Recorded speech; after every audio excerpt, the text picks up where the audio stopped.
Merasa dikhianati dalam urusan pembagian hasil penjualan tanah, John K. beserta puluhan anak buahnya bentrok dengan kelompok Nus K yang mengakibatkan satu orang tewas. Kini 30 tersangka diamankan Polda Metro Jaya.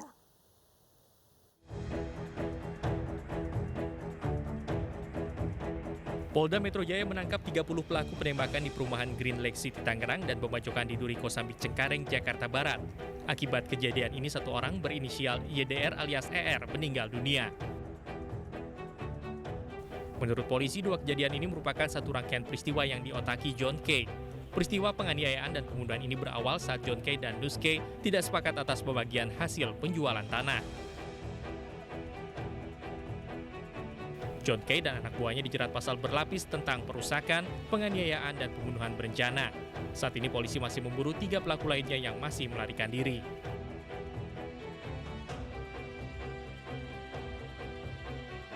Hasil pengungkapan kasus tindak pidana dengan sengaja dan dengan rencana lebih dahulu merampas nyawa orang lain dan atau dengan terang-terangan dan dengan sengaja bersama-sama menggunakan kekerasan terhadap orang atau barang dan atau turut campur dalam perkumpulan yang bermaksud melakukan kejahatan atau dalam perserikatan lain yang dilarang oleh undang-undang.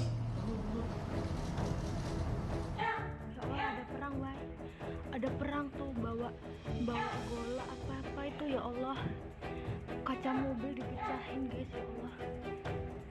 Sebelumnya diberitakan sekelompok orang bertopeng dengan senjata tajam dan senjata api memaksa masuk ke salah satu rumah warga di klaster Australia, perumahan Green Lake City, Tangerang, Banten, Minggu siang. Kawanan orang tak dikenal ini merusak rumah dan kendaraan yang diduga milik pamannya Nus K. Belakangan sempat terdengar suara yang diduga tembakan. Gelombaran orang tak dikenal itu bisa masuk ke perumahan mewah dengan menerobos dan menodongkan pistol kepada petugas keamanan. Ketika gerombolan bertopeng ingin keluar perumahan, gerbang ditutup oleh petugas security. Namun gerbang ditabrak oleh mobil mereka. Satu petugas keamanan luka tertabrak dan satu pengemudi ojek online tertembak di bagian kaki.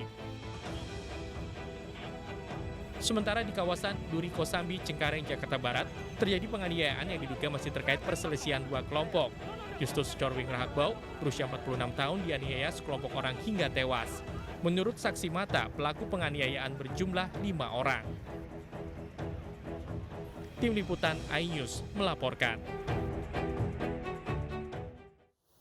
Evakuasi WNI anak buah kapal kembali dilakukan di dermaga pelabuhan JICT Tanjung Priok, Jakarta. 343 ABK tiba di dermaga dan akan swab test untuk mengetahui positif COVID-19 atau tidak.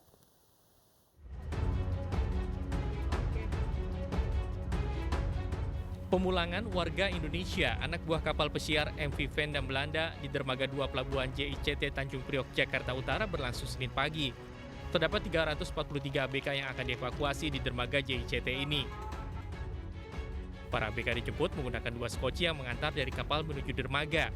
Para ABK langsung diperiksa barang bawaannya oleh petugas bea cukai, kemudian barang bawaan disemprot disinfektan. Kita akan lakukan pergeseran dari JICT menuju ke hotel yang sudah kita siapkan sebanyak 344 orang tersebut. Perlu saya jelaskan bahwa personil yang ada di kapal ini sebenarnya 420. Ya, itu mereka nanti sebagian lagi akan diturunkan di Bali. 17 bus disiapkan untuk mengantar ke tempat isolasi di hotel di kawasan Harmoni, Jakarta. Para ABK akan menjalani observasi juga swab test untuk mengetahui reaktif COVID-19 atau tidak. Dari Jakarta, Nila Matsuna, Eri Rebeka, dan Rama Romadona, iNews melaporkan. Mahkamah Konstitusi menggelar sidang perdana uji materi Undang-Undang Nomor 32 Tahun 2002 tentang penyiaran dengan pemohon PT Visi Citra Mitra Mulia atau iNews dan PT Raja Wali Citra Televisi Indonesia (RCTI). Uji materi ini merupakan upaya untuk perlindungan kepentingan nasional. Dasar permohonan uji materi ini tidak semata-mata kepentingan para pemohon saja, namun di dalamnya ada kepentingan nasional yang jauh lebih besar. Tujuan dibentuknya Undang-Undang Penyiaran untuk melindungi kedaulatan nasional di bidang penyiaran. karena di dalamnya diatur mengenai asas, tujuan, fungsi, dan arah penyiaran. Bahkan diatur tentang pedoman mengenai isi dan perilaku siaran.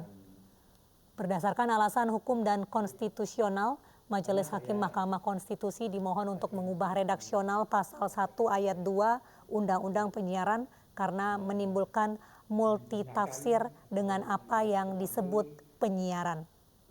Saya kira harus menjadi perhatian saudara. Ini saya minta tegasan bahwa kami memohon ke MK untuk pertama memberikan kepastian hukum soal itu. Apakah layanan OTT ini yang melakukan atau yang memproduksi konten-konten siaran bisa masuk ke dalam definisi penyiaran atau tidak? Nah, itu kalau kita bicara dalam konteks negara hukum, sebagaimana diamanatkan oleh konstitusi, maka salah satu unsurnya kan adalah kepastian hukum. Nah, fakta hukumnya sekarang justru yang terjadi tadi itu perdebatan multitafsir.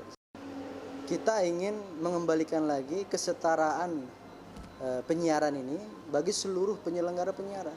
Jadi tidak hanya lembaga penyiaran konvensional yang seperti selama ini kita sudah tahu gitu ya, tetapi juga kita ingin agar lembaga penyiaran yang berbasis internet ini juga bisa tunduk pada undang-undang yang sama, karena mereka dua penyelenggara penyiaran ini kan antara yang konvensional dan yang digital sama-sama melakukan aktivitas yang sama, yaitu memproduksi konten siaran.